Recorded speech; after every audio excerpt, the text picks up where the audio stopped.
Alright, I wanted to take another picture of the hoses on a 1988 Toyota 4Runner. Now there's a rail down here, and you've got 4 hoses on them.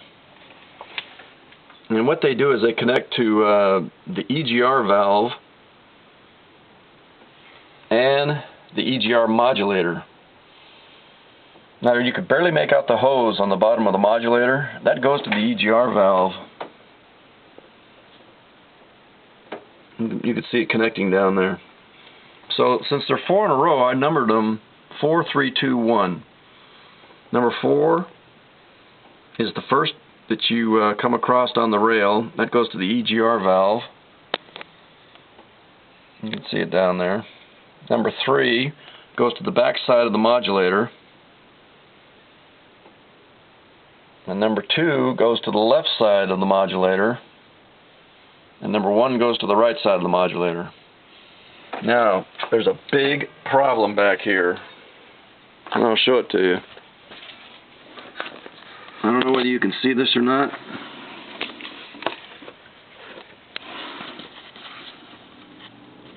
There, right in the center of the screen, on the back of the head is a nut you got to remove.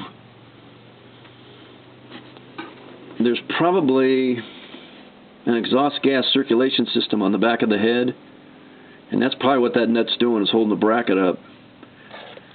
There's the other one. You know, that's a ground wire. So there's 2 of them back here, and I read about it on the internet, so I want to thank the guys that put that up. And again, the one on the bottom, that's your PVC, that's your south PVC hose, and the one on the top is your brake vacuum hose. Alright, also too, be careful when you take this distributor cap off. You don't want to rotate it 180 degrees and put it on wrong. So as you see here, I marked it. That's the way it goes back on. And that's what the rotor looks like when it's at top dead center on the compression stroke. Now I got big problems in this area. Another guy told me on YouTube that just on the other side of this thermostat port, there's a 6mm Allen bolt. Like I said, this is an 88. By the time they got to 91 or 92, they figured these things out and made them a lot easier to work on. But this thing is impossible. And then you've got your connections right here.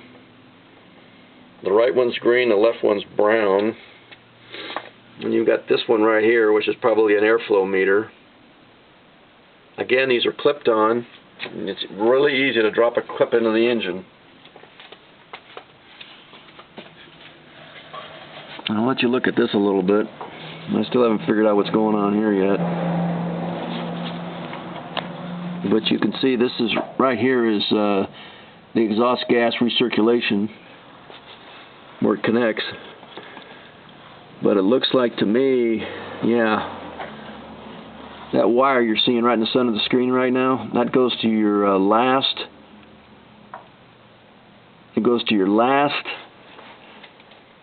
fuel injector. But somehow I'm going to have to figure out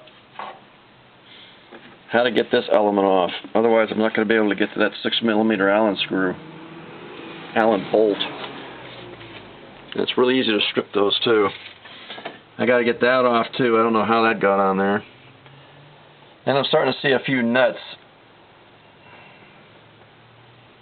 or bolts. There's one at the base of the EGR valve.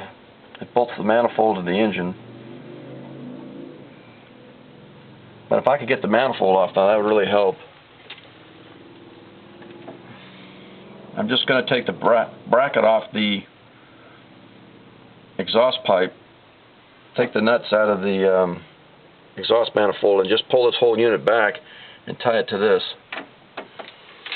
And I got to remove this bracket too. And supposedly there's another nut on the inside of this. So we're making progress, but great gobs of goo. It's hard to do. Really hard to do. This looks like one of your ports for your air conditioner. That's the black one. And I might end up taking this off so I can get to the back of this somehow. And here's another hose. That runs right underneath your air intake. Connects to the bottom down here. Oh, see if I can move it in there. See that hose right there? That connects to there and up to there.